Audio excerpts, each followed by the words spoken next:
열왕기하 5장 1절에서 14절의 말씀을 한 절씩 교독하시고 마지막 절 14절은 함께 읽겠습니다. 아람 왕의 군대 장관 나아만은 그의 주인 앞에서 크고 존귀한 자니 이는 여호와께서 전에 그에게 아람을 구원하게 하셨습니다. 그는 큰 용사이나 나병 환자더라. 앞사람이 떼를 지어 나가서 이스라엘 땅에서 어린 소녀 하나를 사로잡음에 그가 나아만의 아내에게 수종들더니 그의 여주인에게 이르되 우리 주인이 사마리아에 계신 선지자 앞에 계셨으면 좋겠나이다. 그가 그 나병을 고치리이다 하는지라.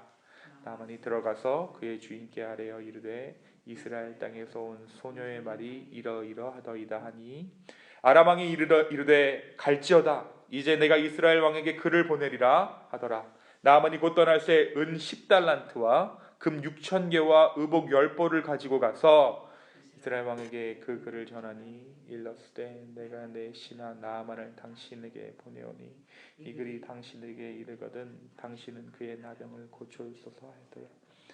이스라엘 왕이 그 글을 읽고 자기 옷을 찢으며 이르되 내가 사람을 죽이고 살리는 하나님이냐?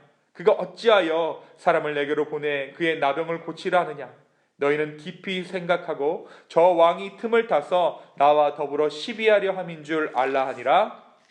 이 사람 엘리야가 이스라엘 왕이 자기의 옷을 찢었다함을 듣고 왕에게 보내이르되 왕이 어찌하여 옷을 찢었나이까? 그 사람을 내게로 오게 하소서. 그가 이스라엘 중에 선지자가 있는 줄을 알리이다 하니라. 나아만이 이에 말들과 병거들을 거느리고 이르러 엘리사의 집문에 서니 엘리사가 사자를 그에게 보내 이르되 너는 가서 요단강에 몸을 7번 씻으라. 너의 살이 회복되어 깨끗하리라 하는지라.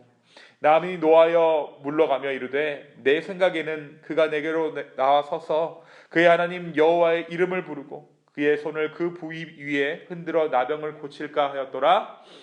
대강 아바나와 바르발은 이스라엘 모든 강물보다 낫지 아니하냐? 내가 거기서 몸을 씻으면 깨끗하게 되지 아니하랴 하고 몸을 돌려 분노하여 떠나니 그의 종들이 나와서 말하여 이르되 내 아버지여 선지자가 당신에게 큰 일을 행하라 말하였다면 행하지 아니하였으리이까? 하물며 당신에게 이르기를 씻어 깨끗하라 하라 함이니까 하니 나아만이 이에 내려가서 하나님의 사람의 말대로 요단강에 7번 몸을 잠그니 그의 살이 어린아이의 살같이 회복되어 깨끗하게 되었더라. 아멘. 우리가 어제 말씀에서 엘리사가 베푼 2가지의 기적에 대해서 함께 보았죠. 엘리사의 기적은 긍휼의 기적이었습니다. 약하고 소외된 자들을 향한 기적이었습니다.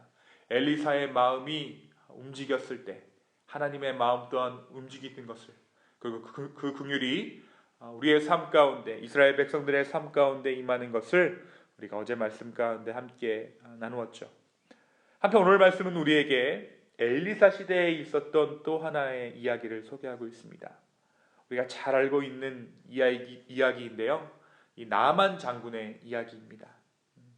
이 말씀은 사실 제가 다음번에 한번 구체적으로 나눌 기회가 있으면 공동체적으로 함께 나누기를 한번 소망하는 말씀입니다. 디테일 이렇게 살펴보면 이 안에 복음이 숨겨져 있기 때문입니다. 오늘은 간략하게 이 말씀을 묵상하는 차원에서 여러분과 함께 은혜 나누기를 원합니다. 이 아람의 군대 장관 나아만은 아람의 2인자, 그러니까 상류층의 삶을 살았던 사람입니다.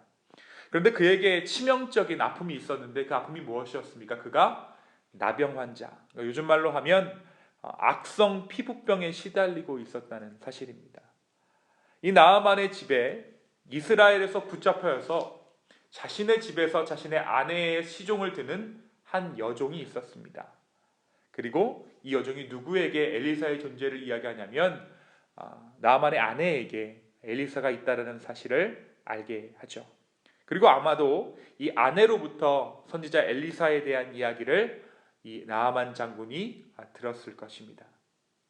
아람의 왕은 나아만으로부터 그 소식을 듣고 이스라엘 왕에게 서신과 예물을 보내서 나아만 장군을 보낼 테니까 좀 낫게 해달라고 나아만을 위해 직접 부탁하게 됩니다. 근데 이러한 아람 왕의 편지를 받고 이스라엘 왕의 반응이 어떻습니까? 두려움에 사로잡혀요. 이스라엘 왕은 아람 왕이 이 일을 핑계로 일으킬 명분을 만든다고 생각하고 걱정하게 됩니다. 하지만 이 소식을 들은 엘리사가 왕을 진정시키고 나아만을 자신에게 보내라고 말합니다. 결국 자신의 문둥병을 고치려고 왕에게 허락을 받고 무엇을 싣고 옵니까?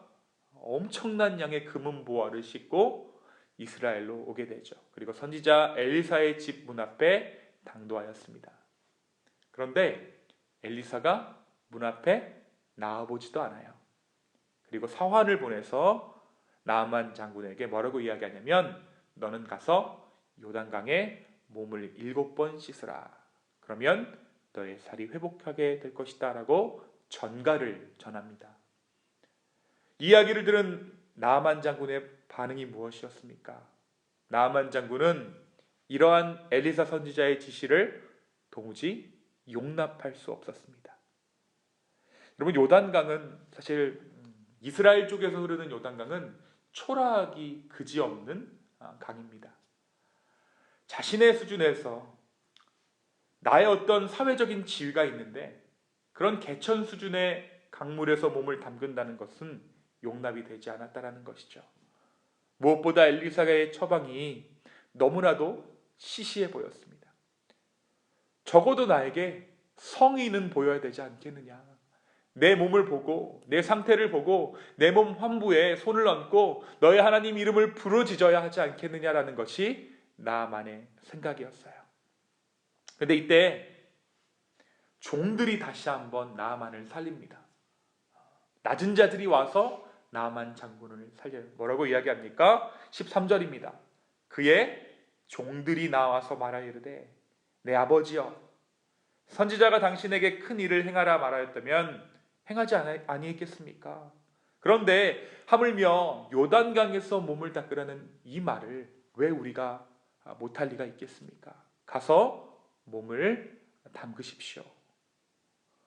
그래서 이 이야기를 듣고 나아만 장군이 그의 마음을 움직여서 요단강으로 가서 엘리사의 이야기대로 몸을 7번 씻습니다.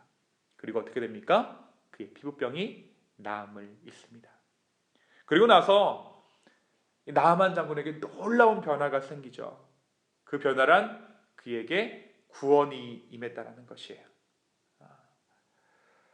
나아만 장군이 뭐라고 얘기하냐면 15절에 나아만이 모든 군대와 함께 하나님의 사람에게로 돌아와서 엘리사에게 돌아와서 그의 앞에 서서 이르되, 내가 이제 이스라엘 외에는 온 천하에 신이 없는 줄을 아나이다. 청하건대 당신의 종에게서 예물을 받으소서. 그의 마음이 동하자 하나님을 인정하고 헌물로 자신의 모든 재물들을 드리기를 소망했던 것입니다. 그리고 16절에 신앙을 고백합니다. 이르되 내가 섬기는 여호와께서 살아계심을 두고 맹세하노니 내가 그 앞에서 받지 아니하리라 하였더라. 나아만이 받으라고 강권하되 그가 거절하리라. 그리고 나서 뭐라고 얘기하냐면 17절에 내가 그 앞에 제사를 드리겠다, 번제를 드리겠다, 예배하겠다라고 이야기하게 된 것입니다. 놀라운 변화죠. 그에게 하나님의 존재가 각인되고 그의 삶에 구원이 임한 것입니다. 그러고 나서 한 가지 흥미로운 부탁을 합니다. 자신의 신분상 짓게 될 어쩔 수 없는 죄악, 내가 림몬의 신당에 들어가서 몸을 굽힐 일이 있는데 그때 나의 죄를 좀 용서해 주십시오. 그러자 엘리사가 평안히 가라라고 그 일을 허용해요. 그리고 나서 오늘 말씀이 조금 더 좀 재미있는 말씀을 한 가지를 전하는데요. 그러니까 엘리사의 종 사환 게하시의 죄악과 심판에 대해서도 오늘 말씀이 기록하고 있어요. 나아만이 베푼 많은 재물들을 엘리사가 거절했지만 그의 사환 게하시가 그 재물을 탐내서 그의 일행을 쫓아가 금품을 요구한 것입니다. 결국 게하시는 엘리사를 통해 하나님의 심판을 받는데 그 심판이 무엇입니까? 나아만에게 있었던 나병이 게하시에게 바라게 된 것입니다. 어떻게 보면 이방인의 그 질병이 믿음으로 낫게 되고 엘리사의 사환이었던, 어떻게 보면 하나님의 백성이라고 말할 수 있었던 게하시가 그의 욕심으로 인해 사사로운 욕심으로 인해 그의 몸에 나아만이 가지고 있었던 나병을 얻게 되었다라는 것이 오늘 열왕기하 5장의 내용입니다. 사랑하는 성도 여러분, 오늘 말씀은 우리에게 무엇을 말해주고 있을까요? 먼저 구원에 대해서 우리는 한번 생각해 볼 수 있을 것 같아요. 여러분, 만약에 구원이 에베레스트 산 정상에 오른 사람들에게 구원이 임한다라고 말을 한다면 오히려 많은 사람들이 그 구원을 납득할 것이에요. 산을 오르는 수고와 노력의 대가가 구원이기 때문이에요. 하지만 구원은 그렇지 않죠. 구원은 대가가 없는 것입니다. 구원은 어떻게 보면 너무나도 쉽게 우리에게 오는 것이에요. 예수 그리스도의 그 십자가, 그분의 부활하심을 믿기만 하면 우리는 구원을 얻게 됩니다. 그래서 오늘날 사람들이 예수를 믿지 못해요. 너무 터무니없어서, 너무 쉬워서. 그러나 그 터무니없고 쉬운 일을 통해 하나님의 구원이 임합니다. 오늘 나아만 장군이 왜 엘리사의 지시, 그 요단강에 들어가서 7번 몸을 씻으라는 그 지시를 순종하지 못합니까? 너무 쉬웠기 때문이에요. 그런데 그에게 난데없는 믿음이 생겨요. 그 믿음이 어디서 납니까? 종들이 해주는 말로 인해서 그의 마음이 동했던 것입니다. 사실 엘리사를 찾아오기까지 나아만 장군이 어떻게 보면 믿음을 가지고 엘리사를 찾아온 것이죠. 그런데 이 믿음이 어디서 납니까? 오늘 보니까 이 소녀는 엘리사의 소식을 들었어요. 그죠? 또한 이 나아만 역시 이 소녀가 해주는 말을 들었습니다. 사랑하는 성도 여러분, 믿음은 들음에서 납니다. 믿음은 경청에서 납니다. 다른 사람의 말을 듣는 것, 그 안에 구원이 숨겨져 있는 거예요. 말씀을 듣는 것, 물론 이것도 중요하지만 오늘 말씀 우리에게 이야기하는 것은 다른 사람의 말을 듣는 것을 통해 우리에게 믿음이 자라난다. 그 안에 구원이 숨겨져 있다는 것입니다. 여러분 상상해 보십시오. 내 안에서 일어나는 내면의 소리에 만약 나만이 끝까지 집중했다면 이건 아니야. 이건 맞지 않아. 어떻게 내 몸이 이 일로 통해서 나을 수 있겠어라는 그 내면의 소리에 나만이 끝까지 집중했다면, 그리고 계속해서 그 소리를 듣고 따르는 삶을 살았다면 그에게 나음도 없고 구원도 없었을 것입니다. 사랑하는 성도 여러분, 오늘 하루를 살면서 우리가 사람들과 대화를 하게 될 것입니다. 오늘 나아만 장군처럼 그 대화는 집안에 있는 사람과 하게 되는 익숙한 대화일지도 모르겠어요. 남편과 또 자녀들과 우리가 대화를 하게 되겠죠. 그런데 그 안에 구원이 숨겨져 있을지 모릅니다. 사랑하는 성도 여러분, 경청에서 믿음이 납니다. 오늘 하루 이 말씀을 마음에 새기는 저와 여러분 되기를 예수님의 이름으로 축원합니다. 두 번째, 오늘 말씀은 우리에게 또 한 가지, 최후의 자존심까지 버려야 하나님께서 일하신다, 하나님의 구원이 임한다라는 것을 우리에게 말해줍니다. 나아만 장군은 아람의 2인자입니다. 당시 상황으로는 이스라엘보다 아람이 더욱 강한 나라였죠. 이스라엘 왕이 아람 왕의 편지를 받고 두려워하는 것을 보면 알 수 있습니다. 그가 가지고 온 재물의 규모를 봐도 알 수 있습니다. 그런데 나아만은 소녀의 말을 듣고 자존심을 굽혀요. 양보한 것이에요. 자신의 여종의 말을 듣고 한 번 나아만이 양보합니다. 그리고 이스라엘에 편지도 보내고 선물도 보냅니다. 그리고 친히 이스라엘에 찾아가기까지 했습니다. 그런데 아마도 나아만이 생각했던 자기가 할 수 있는 그 범위가 거기까지였던 것 같아요. 나아만은 자기가 생각할 수 있는, 자기가 할 수 있는 범위 안에서 최대한 자기를 낮췄던 것입니다. 자기 수준에서. 그러다가 그가 어디서 자신의 자존감이 폭발합니까? 자존심이 폭발합니까? 요단강에서 몸을 씻으라는 말에 빈정이 확 상해버린 거예요. 자기가 정해놓은 수준을 벗어나버린 요구에 그만 그가 폭발해버린 것입니다.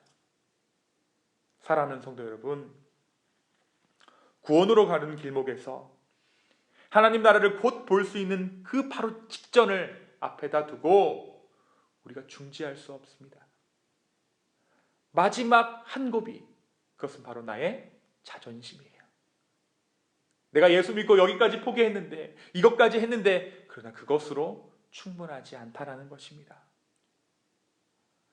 많은 사람들이 마지막 고비를 넘기지 못하고 주저앉습니다. 그런데 오늘 말씀해 보니까 은혜가 필요한 것 같아요.